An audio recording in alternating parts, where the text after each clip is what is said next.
Hai teman-teman, saya Lulu Nike. Sekarang aku lagi sama teman aku nih. Namanya siapa Teh? Irma. Teh Irma. Nah, kita tuh hari ini mau sharing ya Teh ya? Boleh. Ya, Teteh Meskipun Irma deg-degan ya. ya. Teteh Irma ini mau berbagi pengalamannya ya teman-teman ya dalam mengurus anak ya. Kebetulan Teh Irma ini dulu divorce ya, sempet ya Teh ya. Yeah. Dan mau berbagi cerita ke teman-teman gimana sih Teteh tuh bisa struggle itu. Coba lagi ya. Belum sih Teteh bisa move on gitu kan setelah Teteh gagal, setelah Teteh terpuruk gitu ya. Teteh bisa cerita dulu. Teteh mau cerita dari mana deh sekarang? Aku cerita aja dari pertama aku nikah ya. Aku nikahnya aku selama 3 tahun. Terus aku Udah punya anak belum pas itu? Belum lah, kan baru nikah misalkan udah 3 tahun. Oh, maksudnya 3 tahun gitu 3 ya. 3 tahun pernikahan udah. Oh, jadi nah, pas nikah tuh punya anak tuh 02 apa gimana? Kosong dulu. Aku kosongnya selama 2 tahun. Kosong selama 2 tahun. Iya, nah di situ aku bener-bener, kita tuh emang pengen banget punya anak ya. Aku sama mantan suami aku yang dulu gitu. Setelah aku coba kesana kemari, berusaha lah intinya ya. Aku diurut sampai minum susu promil, sampai minum susu penyubur juga, ada obat penyubur, pokoknya udah segala macem aku lakuin lah sama suami aku gitu kan ya. Terus udah gitu aku dicek ke dokter, aku kira belum hamil dan ternyata alhamdulillah aku isi 2 minggu. Di situ senang banget guys. Itu diceknya tuh ke dokter baru sekali apa berkali-kali? Sekali ya. Oh berarti kurang lebih sama kayak aku ya. Aku juga dulu gitu soalnya aku 02 tahun tapi sama. Ya, tapi selama 2 tahun itu tuh aku udah beberapa kali ke dokter. Mungkin ada sekitar 4 kali ya aku bolak-balik dokter. Akhirnya aku kayak udah deh gitu, udah capek gitu, karena kan kata dokternya tuh dokter tuh kan kalau misalnya kita periksa pasti yang kita takutin adalah ngomong yang aneh-aneh ya kayak kalau cewek itu PCOS kayak gitu, dan aku tuh ternyata ada gangguan hormon juga gitu di tubuh aku gitu. Akhirnya karena kecapean, gangguan hormon, stres juga karena kan ada omongan dari luar biasa lah ya, akhirnya ya susah punya anaknya gitu. Akhirnya ya udah, ketika kita pasrah akhirnya ya dikasih gitu ya. Mungkin itu waktunya tuh memang saat itu belum tepat, di 2 tahun itu ya. Setelah 2 tahun mungkin kata Allah, kata Tuhan, ya udah kamu udah saatnya nih baru dikasih gitu. Gak nyangka banget ya kita sama ternyata. Terus abis itu gimana Teh? Abis itu pas anak aku usia 6 bulan. Nah di situ kita pisah. Oh lahiran nih. Lahiran udah 6 bulan. 6 bulan. Iya, terus usia anak aku 6 bulan pisah di situ. Masalahnya sepele, tapi aku di sini nggak bisa cerita ya guys, karena privasi. Tapi sempat kepikiran gak sih Teh? Kan maksudnya anak itu adalah diidam-idamkan gak sih? Iya pastilah itu bener-bener ngedon di situ. Pas udah dapet malah pisah gitu. Emang iya itu. Kepikiran nggak? Kepikiran banget, malah aku sempat ngedon sampai 3 bulan dirawat di rumah. Iya, karena kepikiran anak aku, terus ya gitulah. Sempet nggak ngejalanin baby blues? Itu kan udah bayinya baru 6 bulan tuh, terus sendiri ya kan, sempet gak kena baby blues? Ya gitulah. sempet karena gini, jujur aja, aku aja nih yang ada suami gitu ya, masih kena baby blues gitu ya. Di satu titik aku ngerasa capek banget, terus waktu itu suami aku tuh ya biasalah, suami aku kan kerjanya jauh ya, istilahnya Jakarta. Terus pulangnya malam gitu kan. Akhirnya aku ngerasa aku yang kerja sendiri, aku apa-apa sendiri gitu. Padahal yang nggak sendiri juga gitu. Cuman aku ngerasa apa-apa sendiri dan capek gitu ngurus anak. Di saat kita mau sedih, anak kita nangis, gimana coba ngadepinnya? Pusing ya. Iya kan? Akhirnya iya kena juga gitu. Kena juga. Gimana? Teteh gimana tuh? Ada gak satu hal yang Teteh inget gitu? Apa ya kayak gitu ya, hampir sama sih sebenarnya. Jadi benar-benar stres di situ, sampai dirawat juga, sampai badan aku habis kurus. Dulu mah aku pas hamil sampai 70 kilo ya. Dan sekarang turun sampai 53 sekarang. Karena kepikiran? Iya. Tapi kalau sekarang udah enggak sih ya. Tapi waktu itu ngedon. pas lahiran itu anaknya ASI? Enggak, atau botol. bantu suforan? Iya. Bantu suforan. Kalau misalkan ASI aku kayaknya nggak bisa kerja. Oh dulu sambil kerja akhirnya? Kerja, udah sakit kan sembuh selama 3 bulan dirawat, udah sembuh aku langsung kerja. Sebenarnya di situ sama mama aku nggak boleh, cuman akunya kayak ngapain gitu ya di rumah terus, kesel, terus kayak kepikiran terus, lebih baik kerja aja. Ya udah aku nekat buat kerja, dan di situ kerjanya di ini sih di pabrik dekat juga. Jadi si adiknya itu sama mama? Iya, sama mama. Buat ngilangin rasa Kejenuhan juga, kejenuhan, stres juga ya. Akhirnya move on-nya tuh ya udah buat ngilangin stres kerja gitu ya. Iya, kerja. Sebenarnya di situ nggak bisa move on juga sih waktu kerja, aku masih aja kepikiran gitu. Kepikiran yang hal-hal lain ya. Oke. Terus selama di pekerjaan itu pas hari pertama ninggalin anak nih gimana? Iya, sedih banget sih. Sedih banget. Iya, nangis nggak di sana? Di tempat kerja nangis? Iya, nangis. Sampai kepikiran gimana ya anak aku, takutnya anak aku gak ada yang ngurusin gitu. Soalnya kan sebenarnya mama aku tuh kerja, jadi di rumah tuh anak aku dijagainnya sama babysitter. Aku sengaja sewa babysitter supaya ada yang jagain, karena mama aku tuh lagi kerja juga gitu. Makanya aku kepikiran, mama aku kan kerjanya pulang jam 2 tuh. Nah, kata mama aku bilang kayak gini, kok anak kamu nggak dikasih makan sama babysitternya, masa sih? Kan aku nggak mau berpikiran negatif juga ya. Ngambilnya dari orang-orang sekitar rumah juga? Iya, masih tetangga juga. Tapi nggak tahu kenapa nggak bisa di ini ya, maaf ya, takutnya. Nggak apa-apa. Okay. Nggak bisa. Ini cuman cerita pengalaman aja ya. Iya. Takutnya gimana ya? Bener-bener nggak dirawat bener-bener lah gitu. Kepikirannya di situ sih. Setiap ibu pasti gitu, aku juga sama. Jadi ketika kita udah nikah terus punya anak dan kita tuh pengen kerja lagi gitu ya, pasti yang dipikirin tuh anak ya gak sih? Iya.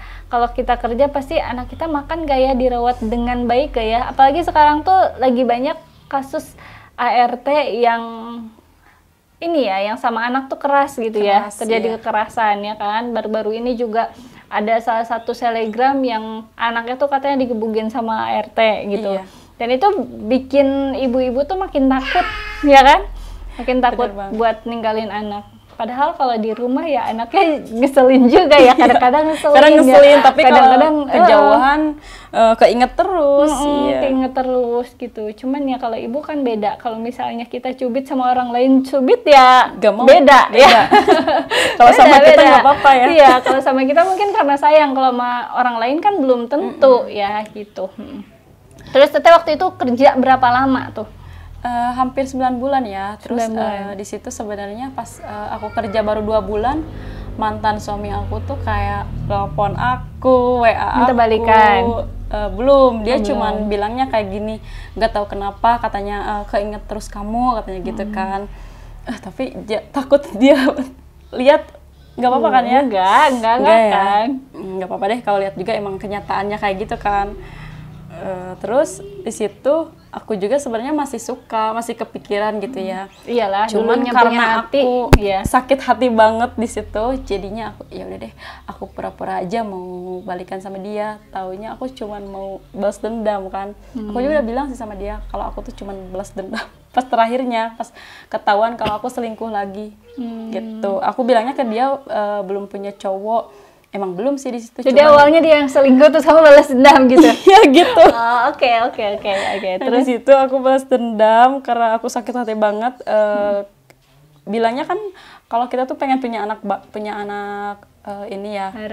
Bareng cuman kenapa pas umuran 6 bulan tuh ditinggalin. Makanya di situ yang bikin sakit hati banget sih. 6 bulan pas lahiran apa 6 bulan pas hamil? Lahiran. Iya. Nah itu yang sering banget teman-teman, sering banget aku dengar. Dulu tuh aku waktu aku belum nikah ya Teh, kayak ngerasa ini orang tuh ngapain sih gitu, udah nikah terus cerai, emang nggak sayang gitu ya, apalagi yang punya anak gitu. Nah terus seiring bertambahnya usia gitu ya, terus aku masuk ke dunia kerja, terus aku juga udah nikah. Akhirnya aku ngerti gitu kenapa sih orang-orang tuh yang tadinya pengen bersatu, pengen berjuang nih, dia berjuang sampai mati lah, sampai tua gitu ya, berdua, terus tiba-tiba berpisah. Kalau misalnya mereka ujung-ujungnya perceraian gitu ya, kenapa harus nikah gitu ya. Tapi ternyata oh ternyata kehidupan tuh gini. Seiring bertambahnya usia tuh kita semakin dewasa, semakin mateng ya. Dan kita juga bisa mutusin gitu. Ya udah kita udahan atau ya udah kita mau lanjutin gitu. Kita bisa mutusin sendiri teman-teman. Karena emang orang di luar sana tuh bisa cuma berpikiran aja, nggak tahu dalamannya kayak gimana. Apa ya, ceritanya kayak gimana, nggak tahu. Iya, orang tuh cuman bisa nilai doang ya, sama kayak aku gitu waktu dulu kayak gitu. Dan terus nih teman-teman ya, ini marak juga ini ya kasus-kasus yang sering aku dengar yang ada di kenyataan kehidupan aku juga gitu ya, orang-orang sekitar aku itu kalau rata-rata gitu ya, aku nggak ngerti kenapa sih cowok tuh ninggalin cewek tuh saat mereka lagi hamil atau baru punya anak gitu. Apakah karena nggak dikasih jatah atau gimana? Aku nggak ngerti, aku nggak paham ya. Cuman rata-rata kayak gitu. Nah, ada satu orang cowok gitu ya, dia cerita sama aku, curhat sama aku. Jadi dia punya istri, saat istrinya baru aja lahiran, lagi hamil kali ya, lagi hamil besar sampai habis lahiran gitu ya. Dia tuh main-main sama cewek gitu. Terus aku tanya, lah istrimu kan lagi hamil gitu ya, terus emang nggak kasihan, emang kenapa? Terus dia jawabnya apa coba, sepele, ya karena jenuh, dia bilang karena jenuh, terus ya dia butuh kesenangan sesaat gitu. Mungkin aku nggak tahu ya kenapa cowok kayak gitu, nanti cowok bisa jawab kali ya.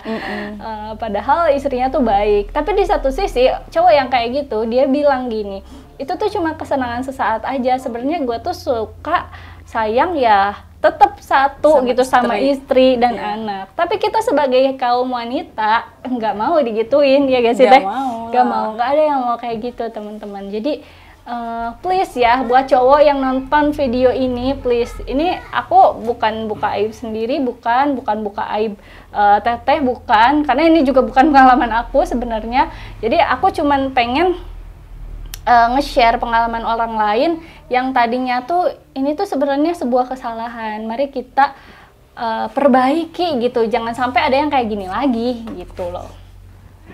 Terus sekarang masalah ini teteh berarti 9 bulan ya kerja ya? Iya, 9 bulan. Oke. Terus habis itu kapan teteh bertemu sama sosok yang sekarang nih? Oh, yang sekarang. Kalau yang sekarang sih menurut aku baik banget. Ya, itu ketemunya kapan? Ketemunya kapan? Setelah pas kerja apa gimana? Pas kerja. Kerja aku waktu 1 tahun kali ya. Udah lama juga. Nah, di situ kita pacaran selama 1 tahun. Di situ juga sebenarnya aku ceritanya lucu banget ya, guys. Gimana? Ceritanya kayak nomor apa ya, dia tuh WA kayak nomor nyasar gitu, cuman emang dia udah kenal sama aku tapi aku nggak kenal sama dia. Tapi satu kerjaan bukan? Bukan. Cuman dia sering lihat aku katanya, tapi kalau aku nggak merhatiin. Nggak, kalau aku lewat sini, lewat rumahnya katanya gitu kan. Kalau aku nggak merhatiin satu-satu, apalagi cowok yang nggak merhatiin. Nah, di situ dia tuh sering WA, cuman sama aku diblokir. Terus gimana? Terus udah kelamaan aku lagi bete kan, lagi tiduran gitu, lagi libur kerja. Aku iseng aja buka, masa sampai sekarang, sampai jodoh sampai sekarang. Karena dia tuh emang bener baik banget, sumpah. Baik banget. Dia ngeliatin ya. Terus pertanyaannya, dia dapat nomornya dari mana tuh? Dia katanya sih ya dari temennya. Oh, ada yang lihat gitu, terus dia nanya-nanya gitu kali ya. Iya. Temen dia tuh katanya teman aku juga, masih sekampung aku gitu. Jadi selang adek berapa bulan tuh? Apanya? Adek berarti nikah pas adek 1 tahun, nikah lagi? 1 tahun lebih? 2 tahun. 2 tahunan, ya. Terus gimana tuh pas teteh memutuskan, oh kayaknya ini nih nikah. Pilihan hidup gue yang Enggak, tepat aku nih, nggak mikir gitu. kayak gitu, enggak. Malah aku berpikirnya kayak gini, bener nggak sih aku mau nikah lagi? Apa jangan nikah lagi? Soalnya takut kayak yang sebelumnya gitu, takut terjadi lagi. Berarti ada gitu. Ya rasa khawatir, trauma, ada ya. khawatir ya. Masa iya gue harus janda 2 kali gitu? Iya, takutnya kayak gitu ya kan? Soalnya kan baru pertama aja udah di apa ya, sama orang-orang dinyinyirin lah, di itulah pokoknya. Jadi bikin aku traumanya kayak gitu. Dan itu menyakitkan ya, apalagi usia kita masih muda kan ya. Iya, bener banget. Terus di situ aku ngedon pas malamnya, kata mama aku, jadi nggak nikahnya katanya gitu kan. Gitu. Kata aku, ya jadilah, cuman kepikiran aja, kata aku. Ya berdoa aja semoga suami yang sekarang baik katanya. Tapi alhamdulillah sampai sekarang emang baik banget. Ya. Terus anak nih gimana nih waktu pertama kali? Dia kan masih kecil ya, masih 2 tahun ya. Nah itu cara pengenalannya gimana? 2 tahun itu kan kayak anak aku yang sekarang nih mulai belajar ngomong, terus pendekatan sama orang baru. Biasanya kan kalau 2 tahun melihat orang ini siapa gitu, ada yang nangis, ini kalau gimana nih? Anak aku waktu usia 2 tahun itu kayak cepet akrab gitu sama orang. Apalagi baru pertama misalkan ketemu sama cowok kenalan aku gitu sekali, dia tuh kayak merhatiin dulu, terus hari kedua misalkan ketemu lagi, dia langsung bilang ayah. Coba di situ gitu? Siapa? Aku yang malu. Maksudnya jangan bilang ayah dulu, soalnya kan baru dekat gitu kan. Tapi dia kalau cowok sih nerima aja.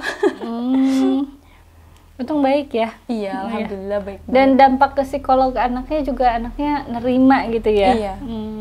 Tapi alhamdulillah juga sekarang sama mantan suami juga nggak ada apa-apa ya. Cuman itu masa lalu aja. Ya, itu masa lalu ya. Yang tapi kesalahan yang memang udah lalu dan udah diperbaiki gitu. Iya, udah diperbaiki. Tapi sekarang alhamdulillah mantan suami aku dan aku juga sering WA-an biasa aja, maksudnya gitu ya, seperti teman aja gitu. Kalau misalkan aku butuh sesuatu buat anaknya, aku tinggal WA aja. Jadi nggak ada masalah apa-apa. Terus gimana tuh sama suami yang sekarang? Ada gak rasa cemburu? Gak ada sih, suami aku biasa aja kayak saya pernah udah nggak apa-apa katanya gitu. Oh nggak apa-apa? Iya nggak apa-apa, yang penting kan buat anaknya ini gitu kan. Berarti benar-benar udah ngerasa sekarang tuh udah dapetin jodoh yang tepat. Iya gitu dewasa, yang dewasa sih ya, lebih dewasa ya. Kalau yang pertama kayak nggak dewasa sih, maaf ya.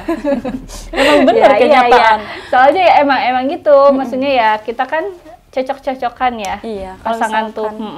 Kalau misalkan dewasa beneran nggak mungkin ngajakan cerai ya, pasti mikirnya panjang lagi gitu kan. Iya. Udah sih gitu aja. Itu tadi ya teman-teman, gimana nih menurut teman-teman nih kisahnya Teteh ini?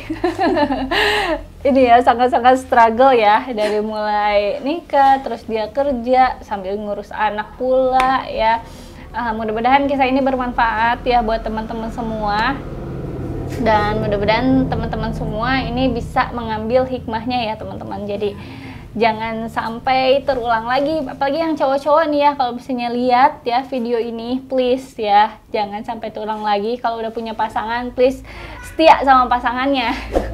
Buat teman-teman yang mau tanya-tanya bisa langsung aja tulis di kolom komentar ya teman-teman. Dan jangan lupa like, comment, dan subscribe. Sampai jumpa, semoga bermanfaat.